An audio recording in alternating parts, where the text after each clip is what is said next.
वाहिद case हुआ है, पर जब वाहिद रह जाता है तो फिर दिक्कतें बढ़ जाती हैं। तो आज अफसोस इस बात का है कि अल-कादिर की हियरिंग पूरी गर्मियों की छुट्टियां गुजारने के बाद आज बहुत मुश्किल से, बहुत रिक्वेस्ट के बाद, सीएम डालने के बाद जब चीफ जस्टिस साहब के पास लगी, जो कि सबसे जिसे कहते हैं ऊंचे ओहदे और मर्तबे पे इस वक्त फायज हैं, इस्लामाबाद हाई कोर्ट के चीफ जस्टिस साहब।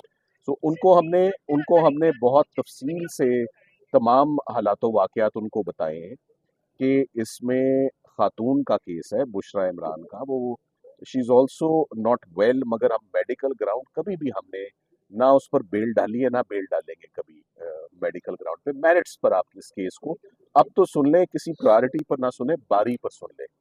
और अगर अब नहीं सुनते तो फ़ायदा नहीं है, क्योंकि वहाँ तोशाखाना केस में बहुत तेज़ी आ रही है और वो पैटर्न वही है, अल-कादिर से का केस लगेगा नहीं, अल-कादिर में रिलीफ मिलेगी नहीं, और उससे पहले तोशाखाना में सज़ा हो जाएगी, फिर यहाँ आके ज़मानत हो जाएगी। तो ये एक पैटर्न कोई नया पैटर्न नहीं है, आप सब इस पैटर्न को बहुत अच्छे से जानते हैं, it's an open secret now.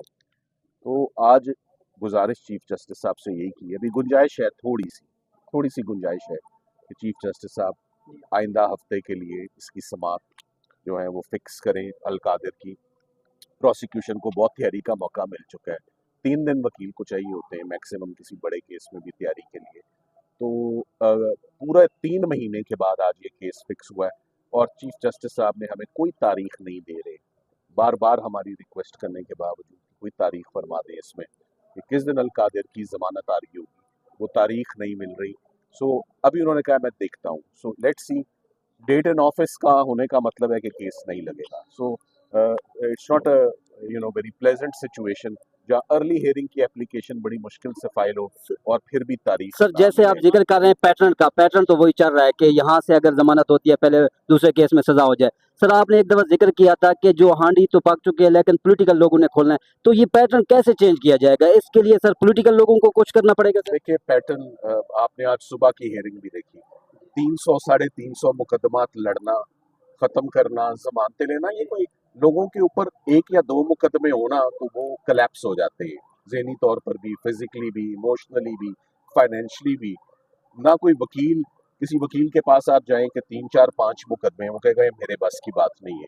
तो इमरान खान साहब के तो जो उन्होंने केसेस लड़ लिए हैं, एक्चुअली स्पोर्ट्समैन स्पिरिट का मुजाहरा किया है और अपने स्टेमिना का मुजाहरा किया है उन्होंने। हम लीगल टीम की बात नहीं करेंगे, हम खान साहब की बात करेंगे कि 300 केसेस लड़ना बहुत बड़ी बात है। तो सारे केसेस लड़ के अगर सारे केसेस जोरे बाजू पे ख़त्म हुए, सारे केसेस जो हैं वो कलेप्स हुए हैं, सब प्रोसिक्यूशंस फेल हुई हैं, सब एक्विटल्स हुए हैं, सब जमानतें हुई हैं, अब एक आखिरी केस रह गया अल-कादिर, वो लग नहीं रहा। तो दिक्कत यही है, वकील दरखास्त कर सकते हैं, एप्लीकेशन फाइल कर सकते हैं, वो हमने की है और चीफ जस्टिस साहब को इस्तदा की है। सबसे बड़ी कोर्ट है, उम्मीद करते हैं कि बेहतरी आएगी। अच्छा सर, ये बताइएगा कि आपको ये नहीं लगता कि तोशाखाना 2 क्योंकि अभी तक उसका ट्रायल चल रहा है, उसको कंक्लूजन तक लेके जाने के बाद आपकी ये दरख्वास्त लगेगी? बिल्कुल ऐसे ही है, spot on. Thank you very much. जी, शुक्रिया।